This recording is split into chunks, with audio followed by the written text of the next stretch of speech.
আল্লামা শেখ ইসলাম রহমতুল্লাহি আলাইহি এই মাদ্রাসা পরিবেশনা আজকে আমরা এই ক্রিয়া করতাম শাহ রহমতুল্লাহি আলাইহির উদ্দেশ্য আছে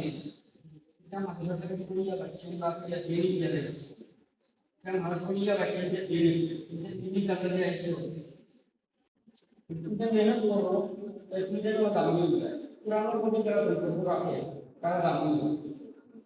তো তুমি যেন পুরানো সম্পর্ক রাখো তুমি যেন দাম নিয়ে যায় বড় বড় আর বড় আমাদের মানুষ সম্মান করবো ইজ্জত দিব দাওয়াত খাওয়া দিব কে করো জেনে না লোক চিন্তা করো মাতাল করে দিবা আল্লাহ জাল্লাহ রাব্বুল আলামিন মাতালে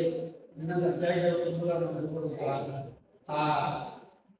শেখ ইসলাম রহমতুল্লাহি আলাইহি যে দোয়া করতেন আল্লাহ রাব্বুল আলামিন हमको बड़ी बेहतर